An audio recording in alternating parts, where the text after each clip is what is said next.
السلام علیکم ناظرین کرام، میں ہوں محمد مزمل، آپ دیکھ رہے ہیں فٹبالستان۔ ویڈیو کی جانب بڑھنے سے پہلے آپ ہمارے چینل فٹبالستان کو سبسکرائب کریں تاکہ ہمارے ہر نئے آنے والی ویڈیو کا نوٹیفیکیشن آپ کو مل سکے۔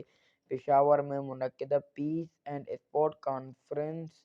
میں اسحاق بلوچ نے کانفرنس کے سربراہ امجد عزیز ملک سے گفتگو کی۔ اسحاق بلوچ ایک بار پھر حاضر ہوں پی سی ہوٹل پشاور سے، جہاں پیس کانفرنس کا اختتام ہوا ہے۔ اس پیس کانفرنس کس حوالے سے گفتگو ہوئی اور پیس کانفرنس کس حد تک کامیابی ہوئی، اس سلسلے میں جانتے ہیں امجد عزیز ملک کے ساتھ ایک نشست میں۔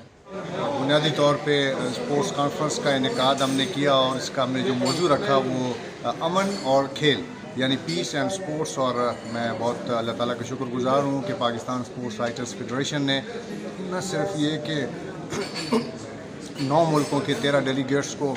پشاور دعوت دی، انہیں بلایا، بلکہ ہم نے پشاور سے امن کا پیغام بھیجا ہے، ساری دنیا کو امن کا پیغام دیا ہے۔ اور میں سمجھتا ہوں کہ اسپورٹس جرنلسٹ جو ہیں وہ قیام امن کے لیے کھیلوں کی بہترین کوریج سے اہم کردار ادا کر سکتے ہیں۔ جہاں تک ورلڈ کپ قطر کا تعلق ہے تو ورلڈ کپ قطر ایشیا میں ہو رہا ہے اور ہمارے لیے بڑے اعزاز کی بات ہے، چنانچہ ہم نے کہا کہ اس پہ کتاب بھی لکھی جائے اور اس کتاب کو ہم نے یہاں پہ لانچ کیا۔ تو یقینی طور پہ ورلڈ کپ قطر ہمارے لیے بڑی اہمیت کا حامل ہوگا، ہم جائیں گے بھی اس کو دیکھنے کے لیے، بٹ کتاب لکھنا ایک مشکل مرحلہ تھا جو میں نے کیا، اور اللہ تعالیٰ کرے کہ ورلڈ کپ کامیاب ہو اور ہماری کتاب بھی اس حوالے سے کامیاب ہو۔ اسپورٹس کانفرنس میں نہ صرف یہ کہ غیر ملکی مندوبین آئے بلکہ پورے پاکستان سے لگ بھگ 180 مندوبین تھے، تو اس طرح مجموعی طور پر 200 سے زیادہ مندوبین نے اس کانفرنس میں شرکت کی، اور پاکستان سے جو خاص طور پہ دیکھیے